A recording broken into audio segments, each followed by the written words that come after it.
आज के इस दौर में सबसे विनाशक और सबसे खतरनाक वेपन जो इंसानों के इतिहासों में बनाया गया है वो है न्यूक्लियर वेपन्स। और इस न्यूक्लियर वेपन से इतनी हानि होती है हम सभी को पता है। और हमें इस बात के लिए खुश होना चाहिए कि 2021 को the use of Nuclear weapon को इलीगल घोषित किया गया है। The treaty on the prohibition of nuclear weapons एक ऐसा ही एक एग्रीमेंट साइन किया गया है इंटरनेशनल कंट्रीज के द्वारा जो इसे बैन करवा दिया। और साथ में इस बात का भी हमें दुख होना चाहिए कि इसे साइन होते हुए लगभग 75 साल हो गए जब हिरोशिमा और नागासाकी का इंसिडेंट हुआ। न्यूक्लियर वेपन्स को फर्स्ट टाइम 1945 में इस्तेमाल में लाया गया जिससे बहुत ही खतरनाक बर्बादी हुई। और तब से और अभी तक ये इंसानों की अस्तित्व के लिए बहुत ही खतरनाक साबित हुआ है। और इसी के चलते ऐसे कई सारे ऑर्गेनाइजेशन और कैंपेन शुरू हुए जिन्होंने इस न्यूक्लियर वेपन के यूज़ को बहुत ही तेज रूप से विरोध किया, लेकिन इन सभी का प्रोग्रेस बहुत ही धीरे था।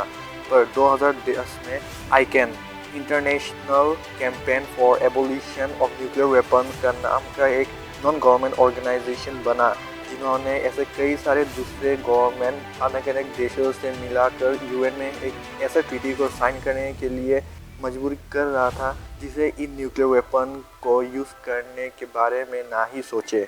और इस आइकन की जद्दोजहद मेहनत के कारण ऐसे कई सारे देश इस एग्रीमेंट में अपने हस्ताक्षर किए जिसे कहा जाता है treaty on the prohibition of nuclear weapons. और 24 अक्टूबर 2020 आते आते लगभग 50 देश ने इस ट्रीटी में अपने साइन दिए और इसे एक कानून के तौर पे माना।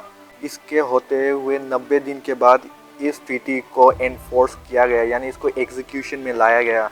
और 22 जनवरी 2021 को ये एक लॉ बन गया और पूरे दुनिया में इसे लॉ की तरह इलीगल कैटेगरी में डाला गया। और ये एक बहुत ही बड़ा बदलाव है जिसे पब्लिक को एक परसेप्शन मिलेगा इन हथियारों के खिलाफ।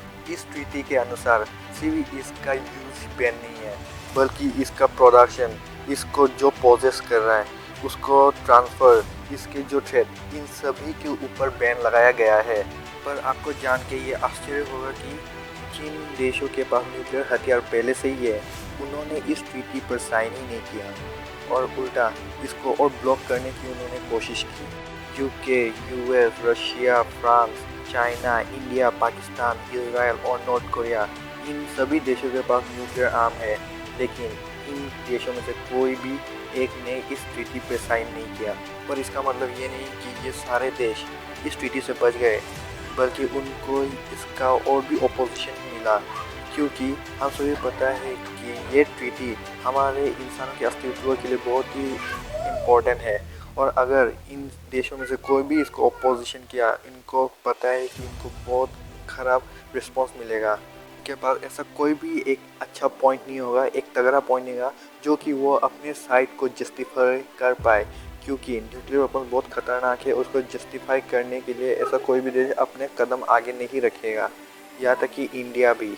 इस ट्रीटी के अंदर ये भी लिखा है कि ऐसे कोई भी फाइनेंशियल इंस्टीट्यूशन इन सारे न्यूक्लियर वेपन सिस्टम को फाइनेंस नहीं कर पाएंगे, क्योंकि बैंक, पेंशन फंड, ऐसे कई सारे फाइनेंशियल इंस्टीट्यूशन हैं जो बहुत ही बड़ा मेजर रोल प्ले करते हैं इन सभी को फाइनेंस करने के लिए। और ये ट्रीटी उनको मना करते हैं ये सब फाइनेंस या फिर कोई भी हेल्प देने के लिए।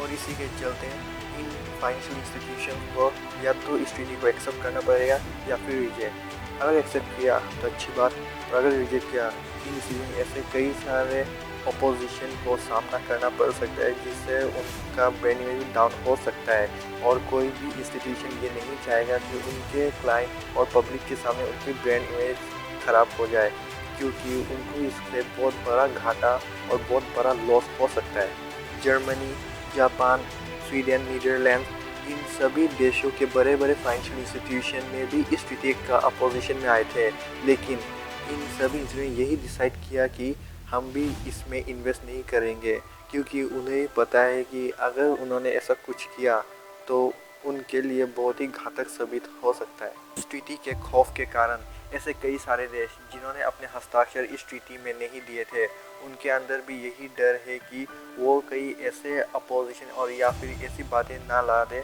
जो कि इस ट्रीटी के खिलाफ हो, क्योंकि इस काम से बहुत ही नेगेटिव इम्पैक्ट पड़ सकता है उनके इमेज के ऊपर। और हमें आइकन का भी शुक्रिया अदा करना चाहिए जिसके कारण ही इस एग्रीमेंट को पूरी यूनिवर्सली एप्लीकेबल कर पाए। लेकिन हमें पता है कि जो बातें कागज़ पर अच्छी दिखती है वैसे नहीं कि वो असल में भी वैसा ही हो, और हमें ये तो आशा करना चाहिए कि एक पॉजिटिव इम्पैक्ट दुनिया में आ रहा है, और हमें यही विश्वास है कि आइकन ऐसा ही करते जाएगा और इसे एक अच्छे इम्प्लीमेंटेशन के रूप में भी आगे निभाता जाएगा। तो दोस्तों, आपको ये वीडियो देखकर कैसा लगा? उम्मीद है कि आपको बहुत ही अच्छी इन्फॉर्मेशन मिला जो कि दूसरी जगह पर आपको नहीं मिला होगा। और अगर आपको इस वीडियो से कुछ वैल्यू मिली तो ज़रूर इसे अपने दोस्तों के साथ शेयर कीजिए और उनको रेकमेंड भी कीजिए देखने के लिए। और मिलते हैं अगली वीडियो में, तब तक के लिए कीप वॉचिंग।